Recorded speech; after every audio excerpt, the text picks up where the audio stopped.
오늘 요한복음 강의 12번째 시간 하도록 하겠습니다.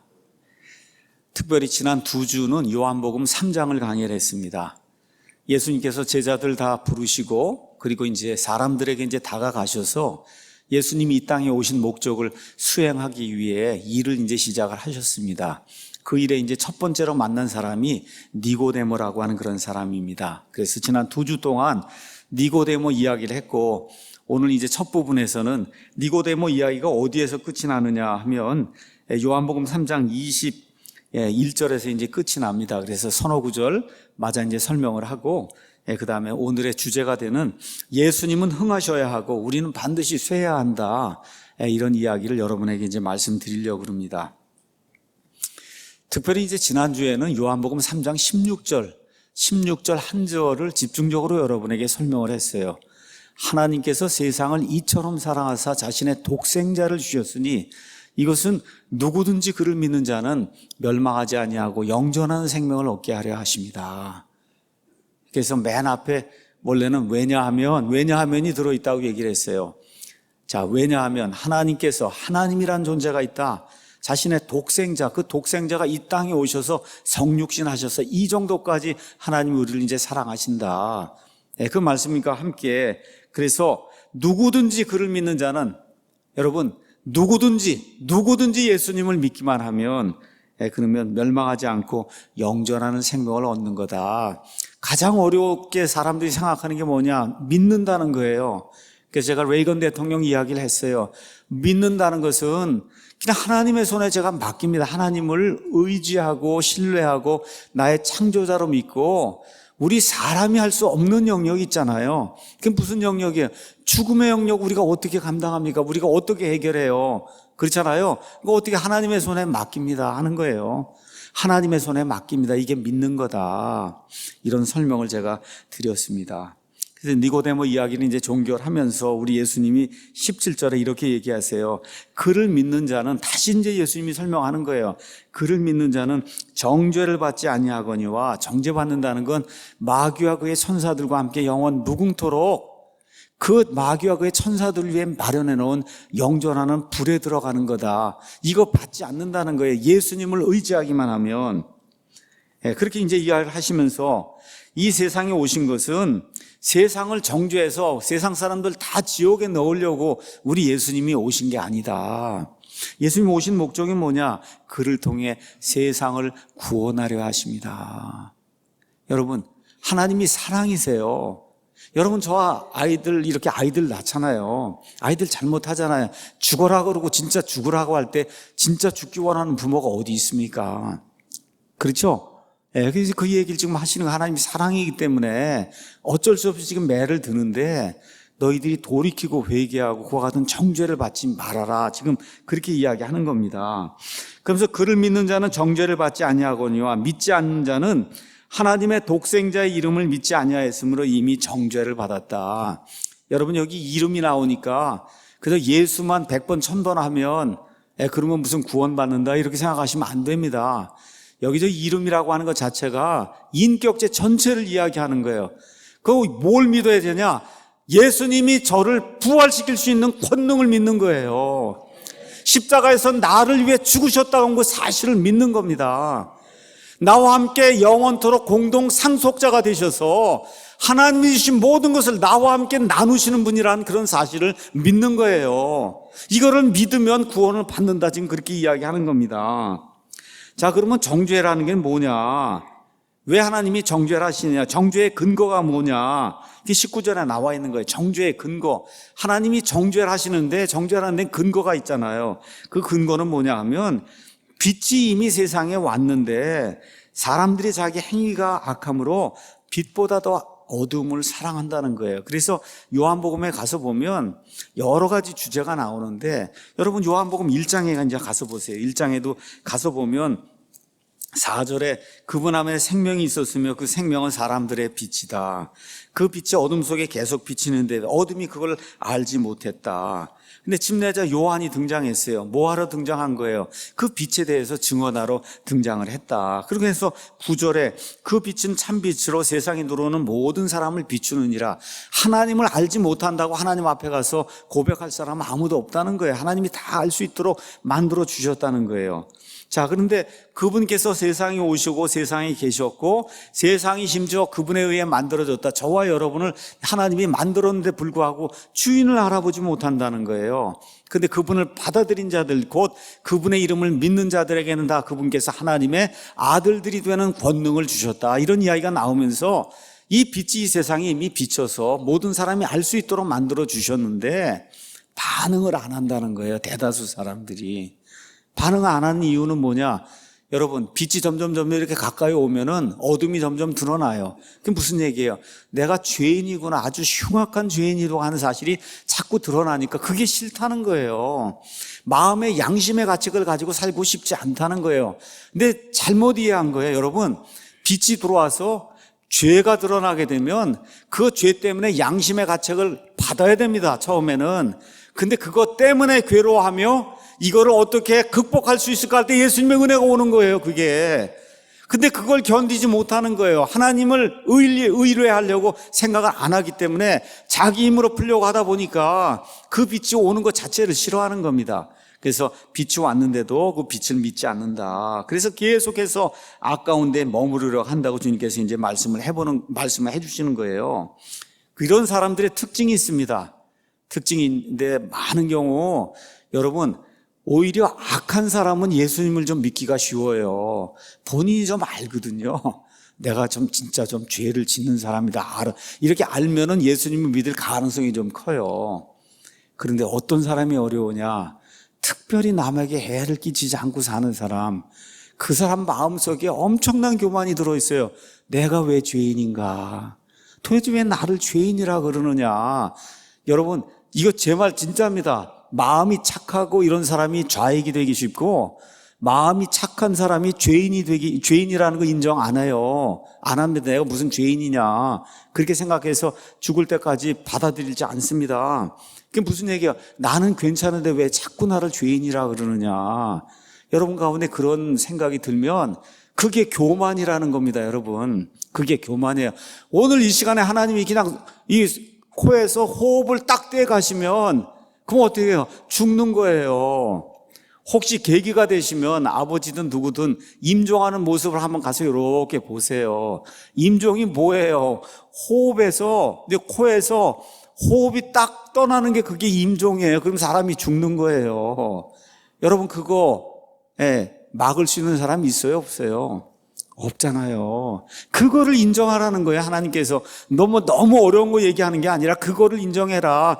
내 코에 호흡을 쥐고 있는 자가 바로 너를 만든 하나님이니 그 하나님이 원하는 그런 삶을 살라고 하나님이 얘기하는데 끝까지 안 하는 거예요. 내가 착하다고, 내가 선한 사람이라고 그렇게 하는 겁니다. 이게 교만이에요.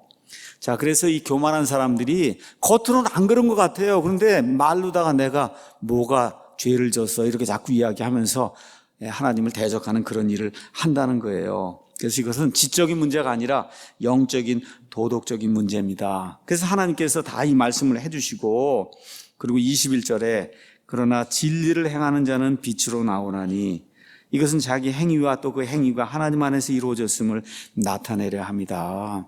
저와 여러분이 진리에 반응하고 하나님 앞에 나왔잖아. 이런 행동, 이거 한 게 하나님 앞에서 이루어진 거예요. 하나님 안에서 지금 이루어졌다는 거예요. 그래서 진리를 행하고 진리를 사랑하는 사람은 하나님 앞에 나올 수밖에 없어요. 여러분 그 진리는 아무것도 아닙니다. 오늘 주에 만찬 했잖아요. 했죠? 빵 조각을 먹었잖아요, 여러분. 맞습니까? 그 빵 조각이 하늘에서 뚝 떨어졌어요.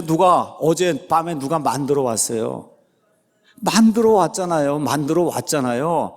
바로 그거예요. 내가 그렇게 만들어진 존재라고 하는 거. 그러면 만든 존재가 있을 거 아닙니까? 그 만든 존재에 합당한 그런 삶을 내가 살아야 되겠다. 그거를 인정하는 게 예수님을 믿는 겁니다, 여러분. 어려운 거 아니에요. 예. 근데 그거 교만 때문에 그걸 안 하려고 하기 때문에 지금 어려움이 생기는 거예요. 그래서 저와 여러분은 어떻게 한 거냐? 그 빛을 보고 그 진리에 반응을 한 거예요. 나를 만드신 분이 있구나. 그분의 목적에 합당하게 살아야 되겠구나 하고 나 자신을 돌이켜 보니까 하나님의 관역에서 멀리 떨어져 있는 거예요. 죄 때문에. 그래서 어떻게 했어요? 죄송합니다 하고 인정을 하고 이거를 고쳐줄 수 있는 분은 예수 그리스도 외에는 없기 때문에 예수님만 믿습니다 하고 예수님을 신뢰한 겁니다, 여러분. 맞습니까? 이게 진리를 행한 거예요. 그렇게 하나님은 어떻게 해주세요? 우리에게 우리 사람의 힘을 통해서 얻을 수 없는 의로움, righteousness, 이 의라고 하는 걸 우리 머리끝부터 발끝까지 하나님이 입혀주신 거예요. 입혀주셨어요. 그래서 하나님 보니까 의로운 사람이 된 겁니다, 여러분. 이게 지금 성경이 이야기하는 거다. 그래서 아이들 이렇게 어려움 당하고 뭐 이렇게 할 때 아빠만 믿어라. 그렇죠? 엄마만 믿어라. 애들이 그렇게 하잖아요. 저와 여러분이 그렇게 한 거예요. 우리를 만드신 아버지만 믿습니다. 저는 못합니다. 아버지만 믿습니다. 근데 아버지가 뭐라 그래요? 내 아들 예수 그리스도를 믿으라 그러니까 예수님만 믿습니다 하고 진리에 반응하고 지금 빛으로 나온 겁니다, 여러분. 예, 어려운 그런 이야기 하는 것이 아니라는 사실을 꼭 기억을 하시기 바랍니다. 자, 예수님을 알게 될 때 나타나는 현상이 있습니다. 오늘은 그 현상에 대해서 이야기를 하려고 그래요. 예수님을 정확하게, 그 빛을 정확하게 받고 진리대로 따르려고 그런 사람들에게 나타나는 한 가지 뚜렷한 현상이 있어요. 그 현상이 뭐냐 하면 예수님은 흥해야 되고 나는 반드시 망해야 됩니다 하는 쪽으로 세상의 모든 일이 진행이 된다는 거예요. 그 사람의 삶의 모든 일이. 그래서 오늘은 제목을 예수님은 흥하셔야 하고 우리는 쇠하여야 한다 이렇게 잡았습니다. 좋습니까, 여러분? 아이고, 이게 또 망하는 얘기는 또 왜 하시나. 여러분, 이렇게 망해야 저와 여러분이 진짜 흥하게 되는 거예요. 이게 예수님의 법칙입니다. 우리가 망하고 쇠해야 예수님이 자꾸 저 위로 올라가고 우리 밑으로 점점 떨어지면 흥하게 되는 거예요. 그게 진짜 흥하게 되는 겁니다. 예, 그래서 그 내용을 여러분에게 말씀을 드리려고 합니다. 가서 보니까 이 일들 뒤에 니고데모하고 다 이야기를 마친 다음에 예수님과 그분의 제자들은 유대 땅으로 들어갔고 그분은 거기서 그들과 함께 지내시며 침례를 주셨는데 요한도 살림에 가까운 에논에서 침례를 주니 이는 거기에 많은 물이 있었기 때문이더라. 또 그들이 와서 침례를 받으니 이는 요한이 아직 감옥에 갇히지 아니하였기 때문이다. 자, 어떤 일이 생겼냐? 예수님도 유대 땅에서 침례를 주고 침례자 요한도 온 목적이 뭐예요? 회개의 침례를 주러 온 거 아니에요. 그러니까 예수님도 침례를 주고 침례자 요한도 침례를 주고 하면서 갈등이 일어나기 시작한 겁니다. 갈등이 일어나기 시작한 거예요. 자, 침례자 요한은 여러분 아시는 것처럼 이제 조금 더 지나서 이제 헤롯에 의해 붙잡혀갖고 그래서 감옥에 갇혔다가 이제 목이 잘려서 죽임을 당하는 순교의 죽음을 이제 당하게 됩니다. 근데 그 일이 생기기 전까지는 지금 뭐 어떤 일을 계속하는 거예요. 유대 사람들에게 저분이 메시아라고 하는 것은 사실을 계속해서 지적을 하면서 죽을 때까지 회개의 침례를 계속 주고 있는 거예요. 근데 요한이 한 일이 있어요. 어떤 일을 했냐? 나를 따르지 말라는 거예요. 요한이 한 일이 나를 따르지 말라 하고 요한복음 1장 29절에 가서 보니까 하나님의 어린 양을 보라 그렇게 얘기하는 거예요. 나는 회개의 침례를 누구에게 주냐? 이스라엘 백성에게 주는데 주는 목적이 나를 따라오라고 주는 게 아니다. 어떻게 하라는 거예요? 저분을 바라보라는 거예요. 저분이 세상 죄를 제거하는 하나님의 어린 양이지 나는 아니다. 나는 너희가 회개하고 저분을 바라보도록 그렇게 만들기 위해서 회개의 침례를 주는 광야에서 외치는 자의 소리일 뿐이지 결코 나를 따르지 마라. 자, 이런 가운데 그래도 이 침례자 요한을 따르는 그런 제자들이 이제 생겨나게 된 거예요. 근데 지금 보니까 어떤 일이 생겼어요. 아직 침례자 요한이 죽지 않았으니까 침례자 요한이 계속해서 침례를 주는데 예수님도 침례를 주는 거예요. 예수님도 지금 침례를 준다. 자, 이런 가운데 어떤 일이 생겼냐? 요한의 제자들 중에 몇 사람과 유대인들 사이에 정결하게 하는 일에 대해서 논쟁이 벌어졌어요. 그들이 요한에게 나와 그에게 이르되 랍비여, 선생님과 함께 요르단 건너편에 계시던 분, 곧 선생님이 증언하신 분, 바로 그분께서 침례를 주매 보소서 모든 사람들이 그분께로 가나이다. 그렇게 이제 이야기를 한 겁니다. 먼저 가서 보니까 요한의 제자들 중 몇 사람하고 유대인들 사이에 정결하게 하는 그런 관례, 이것 때문에 논쟁이 벌어졌다. 우리 마가복음 한번 가서 잠깐 보겠습니다. 마가복음 7장에 가서 보니까 그때 바리새인들과 서기관들 중에 어떤 자들이 함께 예루살렘에서부터 나와 예수님께 이제 왔어요. 근데 가서 보니까 그분의 제자들 중에 몇 사람이 더러운 손, 곧 씻지 않은 손으로 빵 먹는 것을 보고 흠을 잡은 거예요. 이는 바리새인들과 모든 유대인들이 장로들의 전통을 지켜 손을 자주 씻지 않고서는 먹지 아니하기 때문이라. 그들은 시장에서 돌아와서도 씻지 않고서는 먹지 아니하며 또 다른 많은 것들을 물려받아 지키는데 곧 잔거와 단지와 놋그릇과 상을 씻는 거다. 자, 하여튼 유대인들은 하루에 수십 번씩 손도 닦고 하여튼 열심히 닦아야 되는 거예요. 자, 왜 이런 일이 이제 발생을 했냐? 구약성경 여러분 가서 보시면은 구약성경에 계시가 된 그 하나님은 거룩한 하나님이에요. 거룩한 하나님, 더러운 것과 같이 존재할 수 없는 그런 하나님이기 때문에 하나님을 섬기는 이런 백성에게 요구된 게 있어요. 정결한 그런 삶을 살아야 된다. 그래서 자꾸 닦아야 되는 거예요. 근데 이제 문제가 닦는 것까지는 괜찮은데 시간이 점점 지나면서 바리새인들이 구약성경 모세오경에 나와 있는 그 해라 하자 말라 여기에다가 더해갖고 600여 개의 율법을 만들어 놓은 거예요. 이렇게 하니까 시장에 갔다 돌아와서 이 경우는 닦아야 되고 이 경우는 안 닦아야 되고 등등 해갖고 여러 가지 사람의 전통을 만들어 놓은 겁니다. 그러니까 이렇게 이게 해석이 사람마다 다 다르니까 그러니까 어떻게 돼요? 문제가 생기잖아요. 자, 이런 가운데 어떤 일이 생겼냐? 요한이 먼저 나타나서 침례를 선포하고 하니까 사람들이 구름대처럼 모였는데 시간이 점점 지나다 보니까 모이는 사람들이 다 떠나고 심지어 요한의 제자들도 떠나서 예수님의 제자가 되면서 모든 사람들이 다 누구에게 지금 몰려가는 거예요? 예수님한테 지금 몰려가는 거예요. 그러니까 지금 와서 요한에게 불평을 하는 겁니다. 선생님이 침례를 그분에게 줬는데 사람들이 그분에게 쫓아갑니다. 그게 무슨 의미냐? 여기 보면은 요한도 랍비라고 부르잖아요. 그렇죠? 요한 랍비라고 부를 사람들이, 예수님도 사람들이 랍비라고 불러요. 그렇죠? 자, 이렇게 됐는데 랍비라고 하는 거는 어떤 사람의 거를 그대로 전수를 받아갖고 또 그 일을 하고 이렇게 하면서 랍비가 랍비로 이렇게 계속해서 계승이 되는 거예요. 그런데 사람들의 입장에서 보면 침례자 요한이 와서 침례를 줬는데 글쎄 보니까 누구도 침례를 받아요. 침례자 요한에게. 예수님도 침례를 받았잖아요. 그럼 사람들의 눈에 보면은 누가 더 큰 랍비로 보이는 거예요. 침례자 요한이 더 큰 랍비로 보일 수밖에 없잖아요. 여러분 그렇잖아요. 더 큰 랍비가 있으니까 작은 랍비가 거기 가서 침례를 받고 그렇게 되면은 랍비가 이제 되는 거니 사람들 눈에 보기에 아니면 최소한 침례자 요한의 제자들 눈에 보기에는 우리 선생님이 더 큰 랍비인데 우리 선생님한테 침례를 받은 이 사람이 침례를 주니까 거기로 다 몰려가니 와서 불평을 하는 거예요. 그러니까 어떠한 규칙이 있었냐? 어떤 사람이 누구의 영향을 받아서 랍비가 되면 예의를 지켜야 돼. 그 예의가 뭐냐? 그 랍비로부터 멀리 떨어진 데 가서 그래서 그 랍비에게 영향을 주지 않는 그 지역에 가서 랍비를 해야 되는 거예요. 근데 지금 유대 땅에서 두 사람이 동시에 다 침례를 주고 있으니 이 침례자 요한의 이 제자들이 볼 때는 이거는 예의가 아니다 이렇게 생각을 한 겁니다. 예의가 아니다. 우리 선생님한테 침례를 받았으면 우리 선생님이 지금 침례 주는 본고지가 여기 유대 땅인데 그러면 다른 데 가서 좀 침례를 주고 제자를 삼아야지 어떻게 여기 와서 제자를 삼느냐. 여러분 이해하시겠죠? 네, 이렇게 지금 와서 불평을 하는 겁니다. 네, 그러다 이렇게 이제 하다 보니까 이런 일들이 사실은 성경 안에 많이 나와 있어요. 여러분 제가 읽지 않겠습니다. 민수기 11장에 가서 보면 모세가 하도 백성이 속을 썩이니까 하나님 앞에 뭐라 그래? 저를 좀 죽여주십시오. 그렇게 이야기한단 말이에요. 도저히 이 백성을 이끌고 갈 수가 없습니다. 그렇게 이야기하는 거예요. 그랬더니 하나님 뭐라고 이야기하냐? 장로들 70명을 데리고 저 앞에는 성막으로 와라.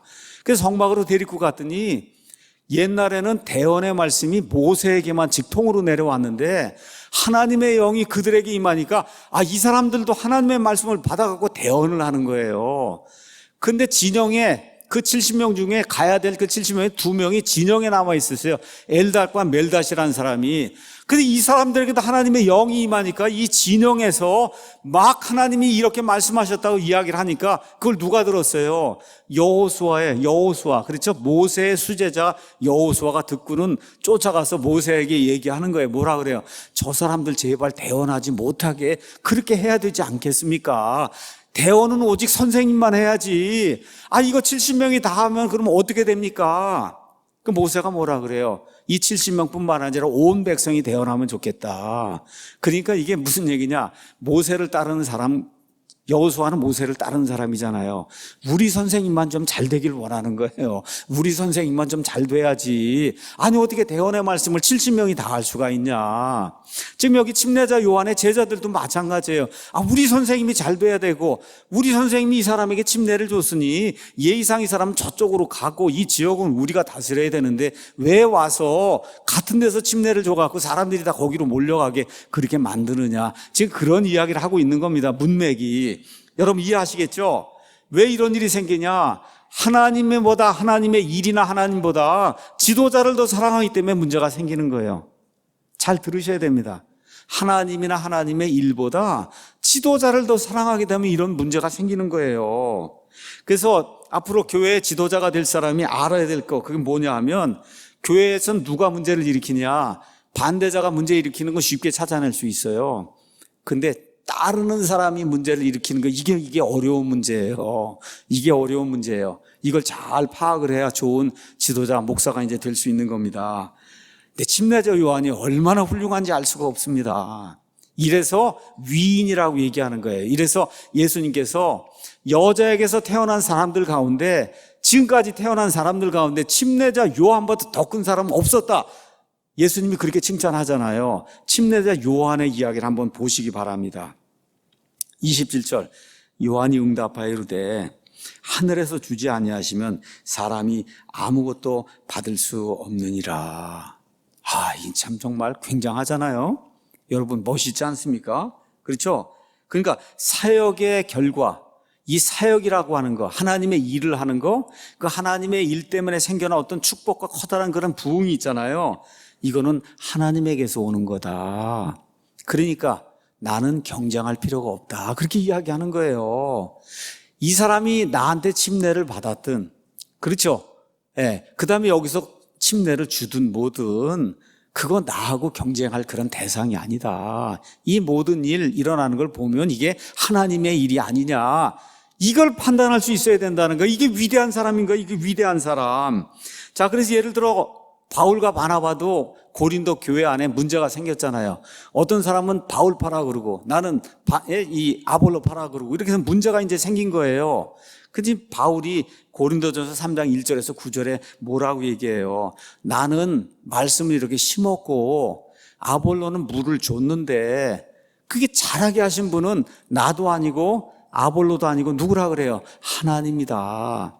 이런 사람이 돼야 그래야 하나님을 기쁘게 하는 사람이 된다는 겁니다. 여기 침례자 요한이 그런 사람이에요. 사도 바울이 그런 사람이에요. 아볼로가 그런 사람이에요. 그런 사람과 그런 성도와 그런 교회를 하나님이 기뻐하신다. 이걸 저와 여러분이 꼭 기억을 해야 됩니다. 그리고 침례자 요한이 뭐라고 얘기하냐? 자기 정체를 정확하게 밝히는 거예요. 신부를 얻는 자는 신랑이나 서서 그의 말을 듣는 신랑의 친구가 신랑의 음성을 인하여 크게 기뻐하나니 그런즉 나의 이 기쁨이 성취가 되었다. 나는 신랑이 아니라는 거예요. 그럼 뭐라 그래요? 나는 신랑의 들러리다. 그렇게 얘기하는 겁니다. 여러분 그렇게 얘기하기가 얼마나 어렵겠어요. 많은 사람들이 쫓아오고 많은 영광을 누리던 그런 때가 있었는데 나는 신랑이 아니고 저 사람이 신랑이고 저 사람이 결국 신부를 얻을 거고 나는 신랑의 들러리로서 내 할 일 다 한 거 이것만으로 기뻐한다라고 그거 외치니 그게 얼마나 훌륭한 사람입니까? 여러분 맞습니까? 지금 그 얘기하는 거예요. 그래서 뭐라고 얘기하느냐? 예수님이 신랑으로 왔는데 거기 신부가 있다는 거예요. 나는 구약시대 사람으로 그 신부에 속한 사람이 아니다. 신랑이 전혀 아니라는 거예요. 나는 구약시대에 속한 사람이다. 지금 그 얘기를 하고 있는 겁니다. 그 신랑과 신부가 하나가 돼서 결혼하려면 신랑의 들러리가 필요한데 나는 그 들러리로서의 그 기쁨을 다 내가 누려온 거다. 이제 그렇게 이야기하는 겁니다. 여러분, 이 침례자 요한은 이와 같은 기쁨을 태 속에서부터 누렸어요. 누가복음 1장 44절에 가서 보면 마리아가 이제 엘리사벳을 방문합니다. 침례자 어머니 엘리사벳을 방문하니까 벌써 이 안에 있는 태 속에 있는 아기가 기뻐서 뛰놀았다 그랬어요. 여러분, 그렇게 기록이 되어 있는 거예요. 그래서 또 침례자 요한이 뭐라 그래요? 요한복음 1장 23절에 나는 광야에서 외치는 소리다. 내가 주인공이 아니다. 그렇죠? 요한복음 1장 6절에서 8절 뭐라 그래요? 참빛이 계시네. 나는 참빛에 증언하러 온 사람이지 나는 참빛이 아니다. 이게 목사들이 해야 될 일입니다, 여러분. 목사가 영광을 받고 목사가 뭐 다 하는 것처럼 이렇게 나가면 이게 곤란해지는 거예요. 안 되는 겁니다. 이게 목회자들이 조심해야 되는 거예요. 어디 가면은 과도한 칭찬을 합니다. 또 뭐 소개할 때 뭐 훌륭한 뭘 했다 그러고 그렇게 나오는데 그럼 나가서 뭐라 그래요? 저는 별거 아닙니다. 이렇게 얘기하고 그거 아닙니다 하고 그 다음에 얘기를 시작해야지.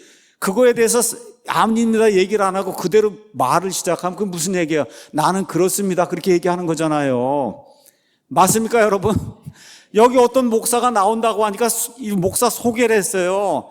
그냥 과찬의 얘기를 이만큼 해서 한 거예요. 뭐 사실이 있을 수도 있겠죠. 그럼 뭐라 그래야 돼요? 아유, 참 과찬의 말씀 감사하지만 저는 그런 사람은 아닙니다. 이렇게 하고 설교를 하든지 뭘 해야 그래야 그게 여기 나와 있는 하나님의 종이 되는 거예요. 아무 소리 안 하고 에헴 하고 그래서 설교를 시작하면 그날 설교는 끝난 겁니다, 여러분. 틀렸구나. 사람이 봐도 저거 틀렸구나. 이렇게 되는 거예요. 근데 너무나 많은 사람들이 그거를 하지 못합니다. 자, 침례자 요한이 지금 신랑과 신부를 언급하고 있는데 이거 대단히 중요한 겁니다.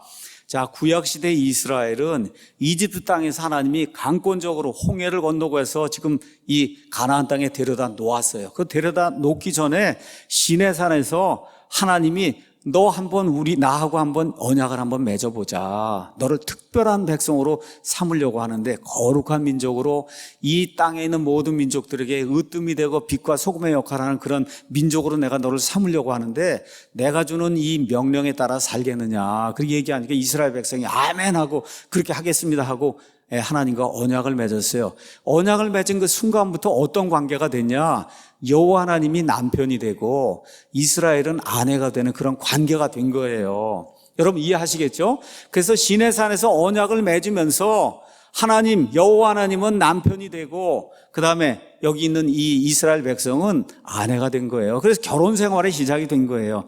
근데 어떻게 해요? 남편을 버리고 딴 신을 섬기잖아요. 계속해서. 그래서 어떻게 돼요? 간음하는 그런 일을 하다가 바빌론 포로 생활 갔다가 돌아왔다가 또 돌아와서도 지금 예수님 당시에도 와서 섬긴다고 하는데 마음으로 섬긴다고 하는데 실제로 일이 안 되는 거예요. 그런 이 위선의 삶을 유대인들이 1500년 이상 이제 살게 된 겁니다. 자, 이런 가운데 드디어 신약 성경에 들어오면서 하나님께서 자신의 이름을 위해서 교회를 취하세요.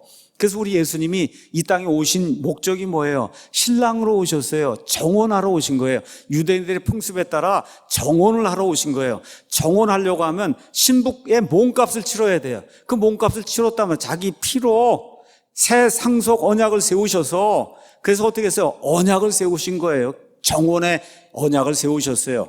그래서 신랑이 됐는데 자, 그럼 신랑이 어떻게 해야 돼요? 가서 아버지 집에 가서 어떻게 해야 돼요? 신부와 같이 거할 집을 지금 마련한 다음에 다 끝나면 다시 와서 데리고 가서 이제 드디어 정식으로 결혼을 하는 거예요. 그렇죠? 그럼 여기 있는 동안엔 누가 지금 남아있냐? 신부가 남아있는 겁니다. 그래서 지금 여기 이 땅에 남아있는 예수님 때문에 구원받은 사람은 예수님의 신부인 거예요. 신부. 맞습니까, 여러분? 자, 그래서 지금 침례자 요한이 뭐라고, 이런 모든 것들을 다 환히 내다보고 이제 구약시대가 이제 끝나고 이제 드디어 신약시대가 열리면 저 어린 양 예수님이 만드는 예수님의 몸이 있단 말이에요. 그 교회. 거기 속한 사람들이 신부인데 나는 거기에 속하지 못한다는 겁니다. 더구나 나는 신랑도 아니라는 거예요. 그리고 뭐라 그래요? 나는 신랑의 정혼하고 하는 그런 일에 옆에서 들러리를 서는 누구예요? 들러리라고 지금 이야기하고 있는 거예요. 들러리를. 자, 그럼 이제 드디어 신랑이 이제 갔다가 모든 게 다 완성이 돼서 같이 살 집이 마련이 되면 내려오잖아요. 누구를 데리러 내려와요? 신부를 데리러 내려오는 그날이 바로 휴거받는 날입니다, 여러분. 맞습니다. 그날이 바로 휴거받는 날이에요. 자, 그래서 지금 침례자 요한이 나는 구약시대 성도고 뭐 휴거니 신부니 교회니 이런 거에 대해서 나는 참여할 몫이 없는 그런 사람입니다. 다만 내 몫을 다 했기 때문에, 그렇죠, 저분이 신랑으로 오시고 저분이 세상 죄를 지고 가시는 어린 양이시라고 하는 그런 사실을 하나님께서 내 입에 들려주시는데 내가 있는 그대로 다 선포해서, 그래서 내 기쁨이 완전하게 충만하게 찼다. 이게 이 세상에 존재하는 모든 목사들이 해야 될 그와 같은 고백이 돼야 될 줄로 믿습니다. 여러분, 우리 성도들이 해야 될 그와 같은 고백이 될 줄로 믿습니다. 그리고는 뭐라고 얘기하냐, 성경에 나오는 가장 위대한 말 중에 하나가 30절에 나와 있습니다. 그분은 반드시 흥하여야 하되 나는 반드시 쇠하여야 한다. 영어로 가서 보시면 아주 쉽습니다. He must increase, but I must decrease. must란 단어 중에서 2번 나오는 거예요. 그게 무슨 얘기는, 예수님은 점점 increase, 점점 커져야 되고 나는 점점 줄어들어야 된다는 거예요. 이거 얼마나 멋있는 말입니까, 여러분? 저와 여러분이 교회에서 목사로 섬기든 집사로 섬기든 무엇으로 섬기든 주방으로 섬기든 주차 봉사로 섬기든 그거 안 해도 괜찮아요. 집안에서 어머니와 아버지로 아이들을 섬기든 뭐가 됐든 예수님은 점점 커지게 만들고 저와 여러분은 점점 줄어들게 만드는 그 일이 있어야 하나님을 기쁘게 하는 겁니다, 여러분. 나는 반드시 쇠해야 되고 예수님은 반드시 흥해야 된다. 이렇게 되는 사람을 성경은 뭐라고 얘기하냐? 커다란 사람이라고 얘기하는 거예요. 위인이라고 이야기하는 겁니다, 위인. 그래서 저도 그렇게 살기를 간절히 원하고 여러분도 그렇게 살기를 제 자신이 간절히 원합니다. 그래서 제가 이거 뭐 예를 좀 들어야 되는데 뭐 제가 아직 죽지 않고 뭐 해서 제 예를 들 수는 없는 거고, 제가 그래서 제가 다닌 펜사콜라 크리스찬 그 대학의 설립자 홀튼 박사 이야기를 여러분에게 들려드리겠습니다. 이게 예수님은 크고 그래서 나는 점점 줄어드는 거다, 그거에 살아있는 예예요. 제가 2016년 7월 29일에 시간도 나나 오전 9시 37분 5초에 쓴 글입니다. 우리 목사 칼럼에 가면 제목이 꿈을 이룬 사람들 혹은 꿈을 이루어주는 사람들, 이렇게 해서 제가 글을 올렸어요. 이거를 생각을 하고 글을 올린 거예요. 자, 안녕하세요. 지난 5월에 한 학생이 미국에서 공부를 마치고 귀국하면서 제게 Builders of the Dream, 꿈을 이렇게 이루어주는 사람들, 그렇죠? 아니면 꿈을 이룬 사람들이라고 하는 책을 읽으라고 주었습니다. 그래서 이 책의 그 제목을 번역하면 빌더니까, 여러분 집을 짓는 사람이 빌더잖아요. 건축하는 사람, 꿈을 건축하는 사람, 꿈을 이렇게 이루어주는 사람, 아니면 꿈을 이룬 사람, 이런 뜻이에요. 그래서 어제 저녁에는 미국 펜사콜라 크리스천 학교, 대학교, 신학대학원을 세우고 발전시킨 홀튼 박사 부부의 이야기를 담은 이 책을 읽었습니다. 1953년부터 2012년까지 60년 동안 남편의 이름은 알린 홀튼이에요. 1928년생이고 부인의 이름은 레베카 홀튼이에요. 1929년생이고 이 부부는 말 그대로 무에서, 영어로 얘기하면 스크래치, 무에서 지금의 종합대학, 크리스찬 학교, 대학을 만들어냈습니다. 이 대학은 현재 미국에서 가장 큰 침례계 종합대학이며 이 학교가 펴내는 백화북은 전 세계에서 가장 많이 팔리는 홈스쿨링 교재예요. 아마 수천만 권이 매해 팔려나가는 그런 책입니다. 이들에게 어떤 원동력이 있었는지 살펴보는 게 제 목적이었습니다. 이 책을 읽으면서 이 부부가 하나님을 두려워하며 성경에 대한 확신을 가진 것이 이 모든 성취의 근원임을 알게 되었습니다. 물론 이들이 사랑하고 확신을 가진 성경은 저와 여러분이 사랑하는 킹제임스 성경입니다. 자, 이들의 출생을 살펴보니 이들은 미미한 가정에서 태어났고 특별히 그 부인 베카는 불우한 어린 시절을 보냈습니다. 그럼에도 하나님의 은혜로 그 당시 가장 확고하게 근본주의를 지지하던 밥존스 대학에 들어가 성경에 대한 확신, 소명을 갖고 대학 졸업 후 여러 어려움을 겪다가 결국 플로리다주 펜사콜라시에서 크리스찬 학교를 설립해서 현 시대 최고의 크리스찬 스쿨과 교재를 만들어 놓고는 60년 교육 사업을 다 마치고 그리고 이 모든 것을 깨끗하게 다 슈메이커 박사라고, 그때 나이가 49살이에요. 그러니까 이 사람들이 학교 떠날 때 나이가 한 86세 이렇게 됐는데 49살에 이름이 슈메이커, 신발 만드는 사람이란 뜻입니다. 영어 성이 슈메이커가 있어요. 그 슈메이커 박사한테 모든 것을 일임한 뒤 은퇴하고 오레곤주로 이사가서 살고 있습니다. 여러분, 미국 지도가 이렇게 있으면 플로리다가 여기 있어요. 플로리다에서 가장 먼 데가 어디냐? 여기 오레곤이에요. 아시겠어요? 여기 오레곤이 여기서 한번 가서 보세요. 이게 무슨 얘기냐? 나는 간섭 더 이상 하지 않겠다는 거예요. 내가 수조짜리 이런 학교를 만들고 홈스쿨링 스쿨을 다 만들고 다 했지만 나는 여기까지 내 사역이고 내 아들도 아니고 그냥 여기 슈메이커한테 다 맡기고 우리 부부는 떠난다. 그렇죠? 그러면서 이 책자의 저자인 랜드 박사는 맨 마지막 장 마지막에 아주 귀한 글을 기록하였고 그것이 어제 저녁과 오늘 아침 내내 내 마음에서 떠나지 않아 번역해서 올립니다. 우리 아이들과 가족 전체가 공유한 글입니다. 알린과 베카의 청지기직은 이제 끝나게 됐습니다. 이제 그것은 다른 사람의 것이 된 거예요. 제가 여기서 교회 사역을 하든 뭐 성경 사역을 하든 모든 거 하면 다 나중에 다 다른 사람의 것 되는 겁니다. 그들은 하나의 팀으로 그들의 당대에 어느 누구보다도 더 많이 전통적인 크리스찬 교육에 영향을 미쳤습니다. 어떤 것이 있었냐? 하고자 하는 마음, willingness.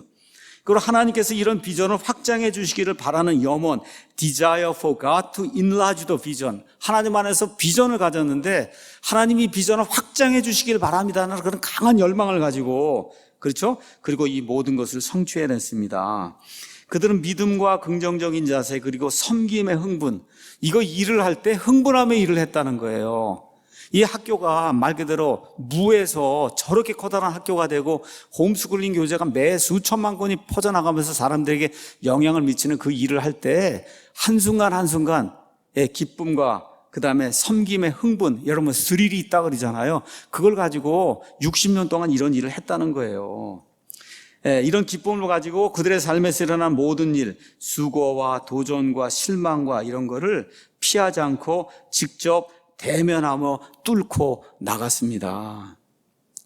그러고 어떻게 맨 끝에 알지도 못하고 뭐 내 친척도 아니고 슈메이커한테 다 맡겨놓고는 그리고 내 할 일 다 했으니까 그리고 나는 오레곤으로 떠난다. 그게 뭐예요? 예수님은 점점 커지고 나는 점점 줄어드는 거 아니에요.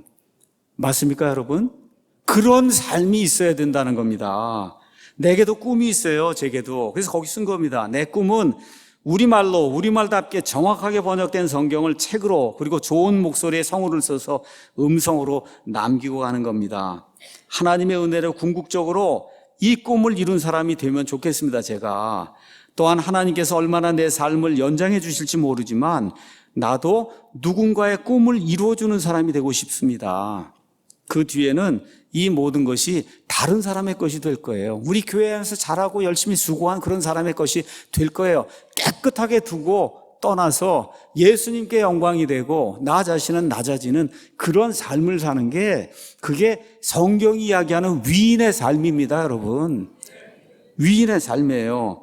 주님의 은혜로 그날이 오면 나도 은퇴해서 보스턴 테리어 같이 얼굴이 뭉툭한 개를 키우며 손자, 손녀들 주님께로 인도하다가 주님께 갈 거다. 제가 그렇게 이제 썼어요. 두 가지. 하나님에 대한 두려움, 성경에 대한 확신. 이 두 가지가 하나님 앞에서 사람을 위대하게 만든다는 거예요. 사람이 뭐 많이 따른다, 뭐 교회가 크다. 그거 여러분 90, 100세까지 갖고 갈 거 아니잖아요. 그렇잖아요. 뭐가 있어야 되냐? 하나님에 대한 두려움, 성경에 대한 확신. 이런 사람들이 우리 교회와 킹제임스 성경을 사랑하는 그런 성경 진영 안에 널리 많이 생기기를 간절히 원합니다. 샬롬 패스터. 이렇게 이제 제가 기록을 했어요. 결론이 뭐예요? 예수님이 흥하면 되는 거예요. 꼭 나를 통해서 하지 않아도 돼요. 내가 만들어 놓은 것이 다른 사람의 꿈이 되면 얼마나 좋아요.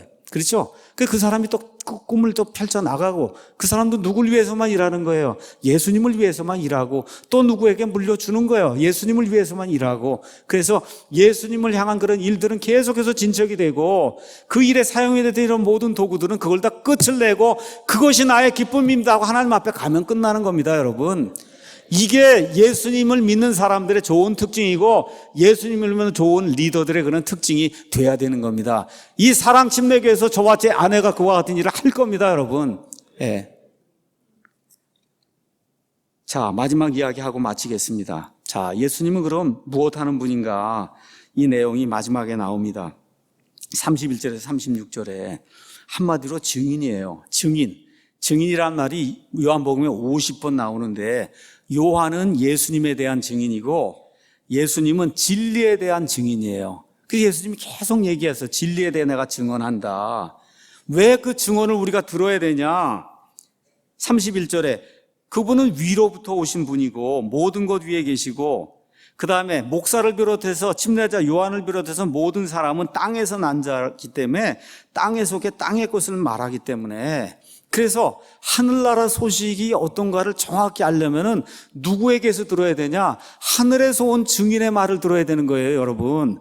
맞습니까? 하늘에서 온 증인. 그래서 예수님이 증인인데 어떤 증인이냐? 땅에서 난 증인이 아니라 하늘에 계시다가 아버지 품속에 같이 계시고 아버지와 늘 상의하시고 영원 무궁토록 존재하시다가 여기 오셔서 그렇죠. 지금 증언을 하니까 하늘나라의 소식을 저와 여러분이 들으려고 하면 그 하늘에서 오신 바로 그분의 증언을 들어야 된다. 32절 33절에 그분께서 친히 보고 들은 것들을 증언하시되 아무도 그분의 증언을 받아들이지 않는데 그분의 증언을 받아들인 자는 하나님께서 진실하시다는 그 사실에 자기 도장을 찍었다는 겁니다. 여러분, 도장을 어떻게 찍어요? 이게 뭐가 있고 그러면 뭐 등본이고 뭐고 있고 아니면 나중에 집을 사고 그러면 이건 맞습니까? 맞습니까? 그러면 거기다 찍는다고 하는 얘기는 동의합니다 할 때 도장을 찍는 거잖아요. 맞습니까? 지금 여기 가서 보니까 예수님은 어떤 분이냐? 하늘에 있는 모든 내용을 직접 보고 들은 분이다. 그런데 사람들이 듣지 않는다는 거예요. 근데 저와 여러분 들었습니다.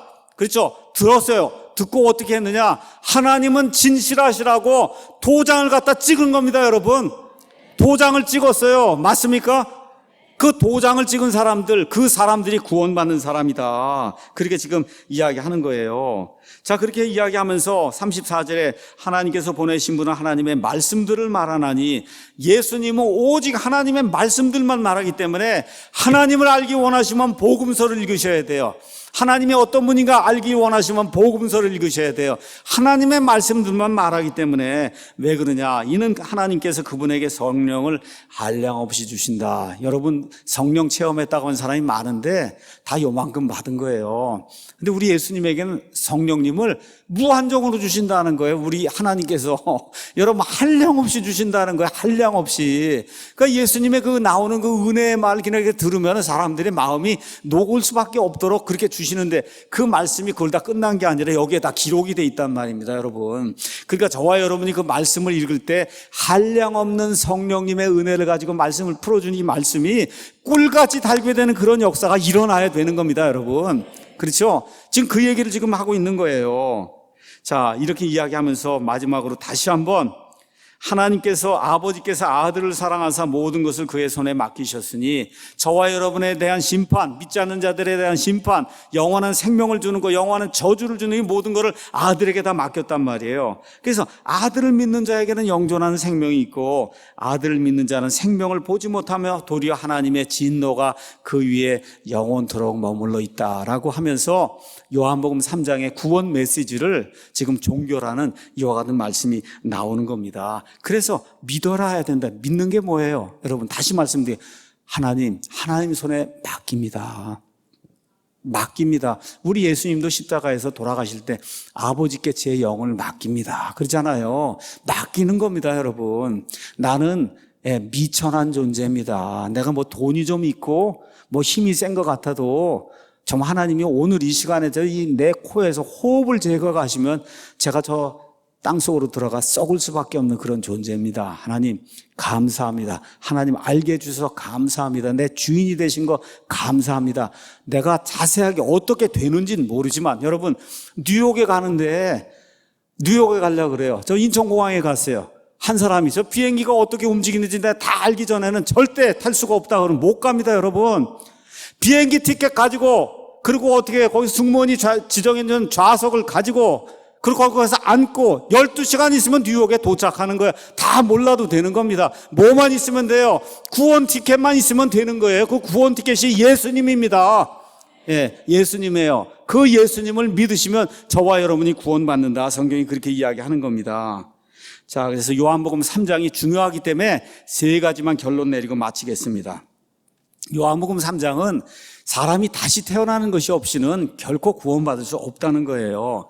이렇게 다시 태어나면 예수님과 새로운 관계를 맺는다는 겁니다. 자, 그 어떤 관계를 맺느냐? 이 새로운 출생은 위에서 이루어지는 거예요. 성령님과 함께 이루어지는 거예요. 이렇게 돼서 하나님의 아들이 되는 관계가 돼서 살아있는 관계가 이루어진다는 거예요. 그래서 한번 하나님을 알게 되면 여러분, 살아있는 관계가 영원 무궁토록 지속이 되는 거다. 두 번째, 그분은 신랑이고 우리는 신부가 되니까 사랑하는 관계가 되는 거예요. 예수님하고. 이해하시겠어요? 살아있는 관계, 그게 얼마큼 살아있냐? 영존한, 영원히 살아있는 거예요. everlasting. 영원히 살아있는 그런 관계가 되고, 그 관계 속에 신랑과 신부가 돼서 영원 무궁토록 사랑하는 그런 관계가 되는 겁니다. 자, 근데 그분이 신실하게 하나님의 진리를 증언하면 그 진리를 증언하니까 이 말씀을 통해서 어떻게 우리가 배우잖아요. 그 무슨 관계가 형성이 돼야 되냐? 배우는 관계가 형성이 되는 거예요. 그러니까 성경을 읽게 되는 거예요. 알고자 노력을 하는 거예요. 아버지가 주신 이 말씀이 무슨 뜻인가 알려고 노력하는 배우는 관계가 형성이 돼야 되는 거예요. 이게 있어야 그래야 이 사람이 진정으로 관계를 맺은 사람이에요. 살아있는 관계, 예수님 얘기가 나오면 좋다고 그러고 얼굴이 그냥 막 이렇게 미소가 지어진 이런 관계가 이루어져야 되고, 세 번째 뭐예요? 말씀을 좀 배워야 되겠다고 하는 이런 열정이 생기는 이런 관계가 이루어져야 되는 거예요. 이런 아름다운 일을 위해서 하나님이 직접 사람의 몸을 입고 이 땅에 오셔서 십자가에서 죽기까지, 피를 다 흘리기까지 저와 여러분을 사랑해 주신 겁니다, 여러분. 그래서 그 사실을 믿기만 하면 내 행위와 상관없이 하나님이 옳다 하고 인정해 준 것, 이것이 새로 태어나는 새로운 출생이에요. 그래서 이렇게 출생받은 사람이 외쳐야 될 말이 하나가 있어요. 그 말은 뭐예요? 예수님은 반드시 흥하셔야 되고 나는 반드시 쇠하여야 된다.